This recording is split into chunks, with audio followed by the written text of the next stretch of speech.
Israeli agents tapped U.S. Secretary of State John Kerry's phone during last year's Middle East peace talks, according to Germany's Der Spiegel magazine. The magazine reported today Israel used information obtained while eavesdropping on Kerry's calls during U.S.-mediated negotiations between Israelis and Palestinians, which were aimed at ending the Gaza conflict. Der Spiegel said both the Israeli government and Kerry's office declined to comment. Meanwhile, Israel is continuing its offensive in Gaza. Noor Harazin reports.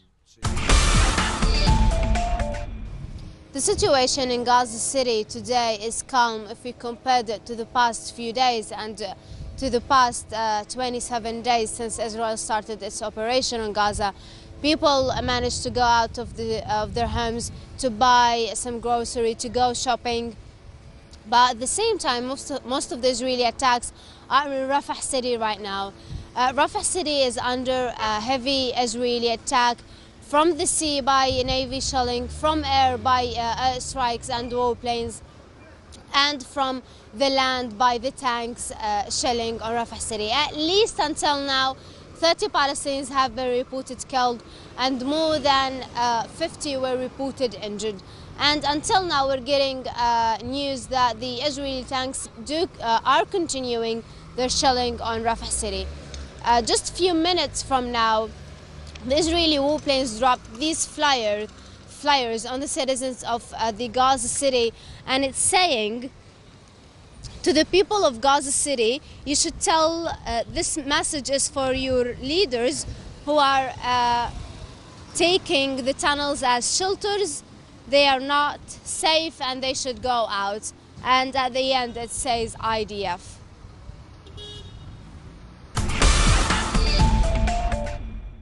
The death toll of an earthquake that hit southwest China has risen to at least 150, while dozens of people are injured, according to state media.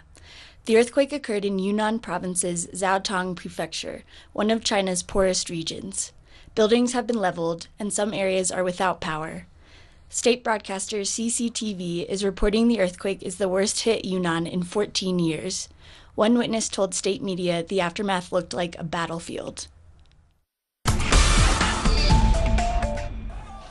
In Iraq, the militant organization calling itself the Islamic State has claimed its first major victory over Kurdish forces, seizing the town of Zumar and a nearby oil field on Sunday.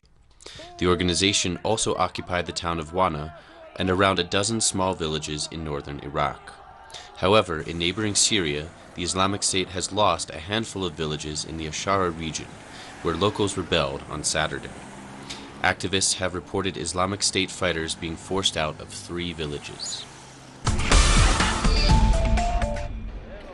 In Lebanon, 8 soldiers have been confirmed dead today after border clashes with unidentified fighters. The clashes began on Saturday after Lebanese authorities arrested a suspected member of the Syrian opposition group, the Nusra Front. Shortly after the arrest, military checkpoints in the Arsal region came under attack by unknown armed men. 2 civilians are among the dead. Lebanese authorities say they are continuing to hunt down the attackers.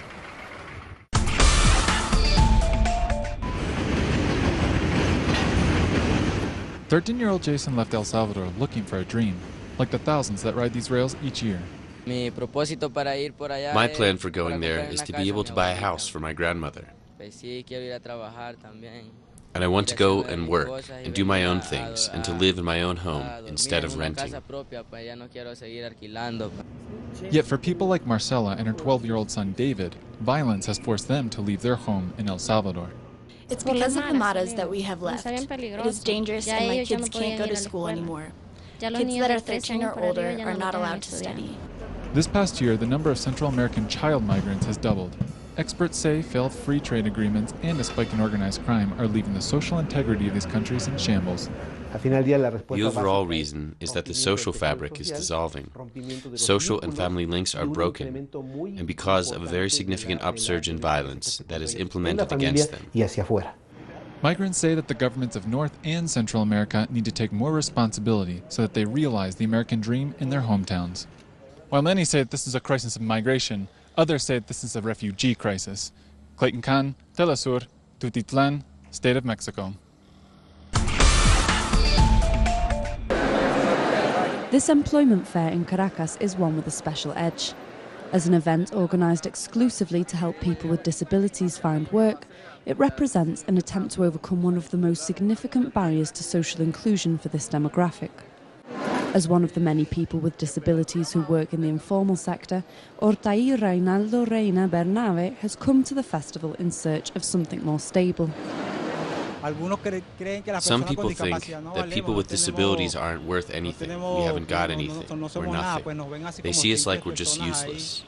We want to demonstrate that we can do things and that we are professionals with studies, and that we can work just like any conventional person. Like Ortai, Surima has also handed her curriculum vitae in to several of the 40 businesses participating in the event. With 1,500 positions available, she is hopeful about finding work. It's to give an example to people that physically, people like us with a disability, we're worth something and we are useful to our country.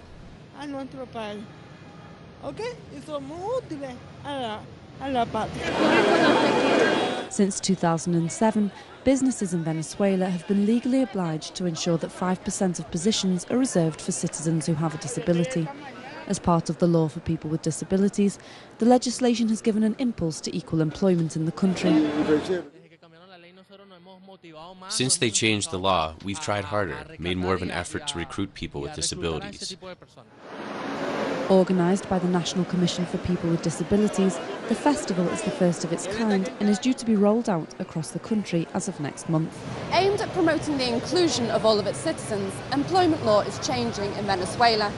For many of the people here, the chance of formal employment will mean not just increased independence, but also the opportunity to keep using their skills for the public good. My name's Rachel Boothroyd, Telesur, Caracas, Venezuela. Facts that have marked the course of history. Productions designed in the English language and made for the English-speaking world. This is Documentary. Watch it on telesur.net/English. Telesur, wherever the news, you'll be there.